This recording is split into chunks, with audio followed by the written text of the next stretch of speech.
Hello students, welcome to the new video. Today we will study the process of diffusion. When the particles of matter intermix on their own with each other, the phenomena is called diffusions. क्या होता है, जो particles होते हैं किसी भी matter के, जब वो अपने आप एक दूसरे से mix होते हैं, उस प्रोसेस को हम diffusion बोलते हैं. जैसे मैंने एग्जाम्पल दी हुई है, spreading of ink in water.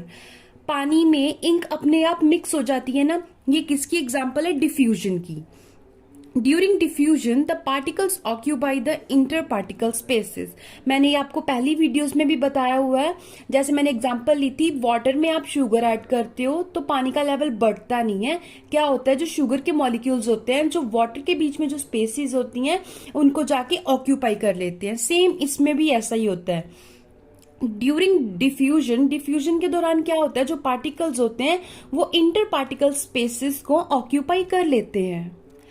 Next point है, the rate of diffusion increases with the increase in temperature.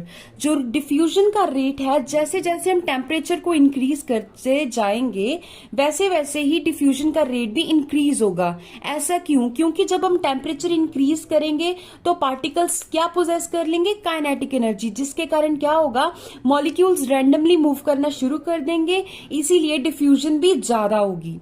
हमारा नेक्स्ट टॉपिक है, कैन मैटर चेंज स्टेट. जो मैटर है, क्या वो अपनी स्टेट चेंज कर सकता है?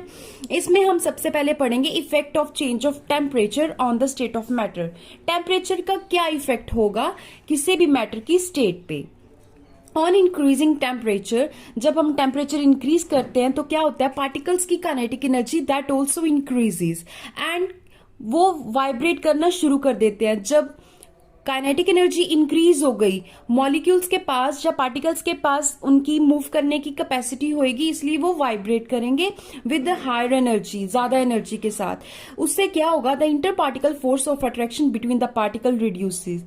जब काइनेटिक एनर्जी उनको मिल गई, वो मूव करना शुरू कर देंगे, तो पार्टिकल्स के बीच में जो इंटर मॉलिक्यूलर फोर्सेस होती हैं वो भी क्या कर जाएंगी, रिड्यूस कर जाएंगी.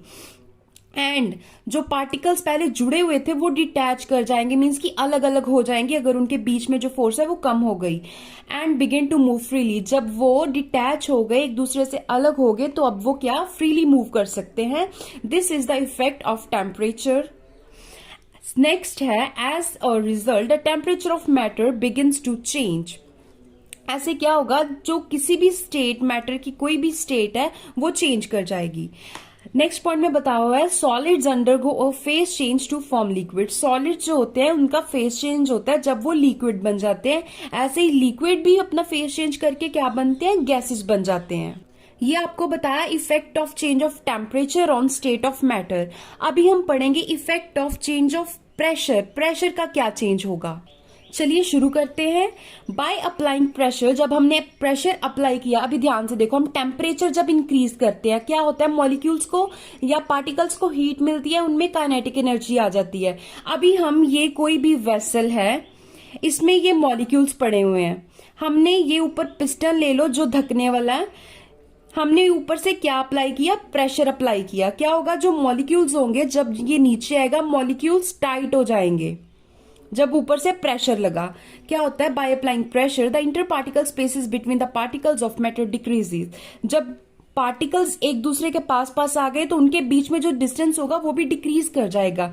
इसीलिए हम कहते हैं कि प्रेशर जैसे हम इंक्रीज करते जाएंगे प्रेशर को, जो उनके बीच में जो डिस्टेंस होगा वो कम होता जाएगा.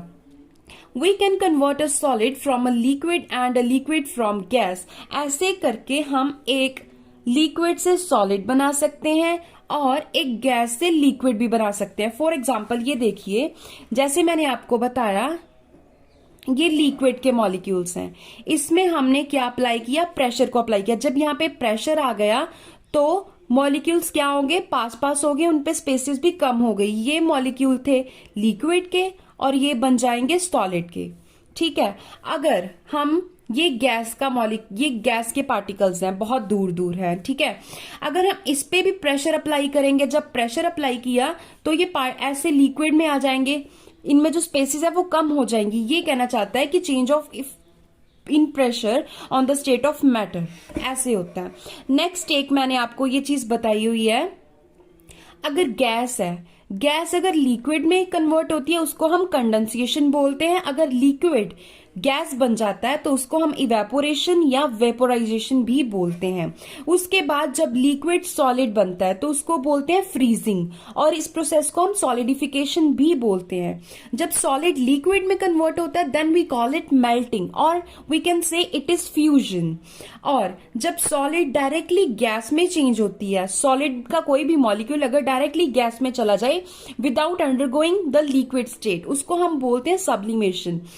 और जब गैस सीधा सॉलिड में कन्वर्ट हो जाए without undergoing the liquid then we call it deposition, उसको हम डेपोजिशन बोलते हैं। तो ये था हमारा आज का टॉपिक। अगली वीडियो में हम इंपॉर्टेंट डेफिनेशंस के बारे में पढ़ेंगे और सब्लिमेशन के प्रोसेस के बारे में पढ़ेंगे।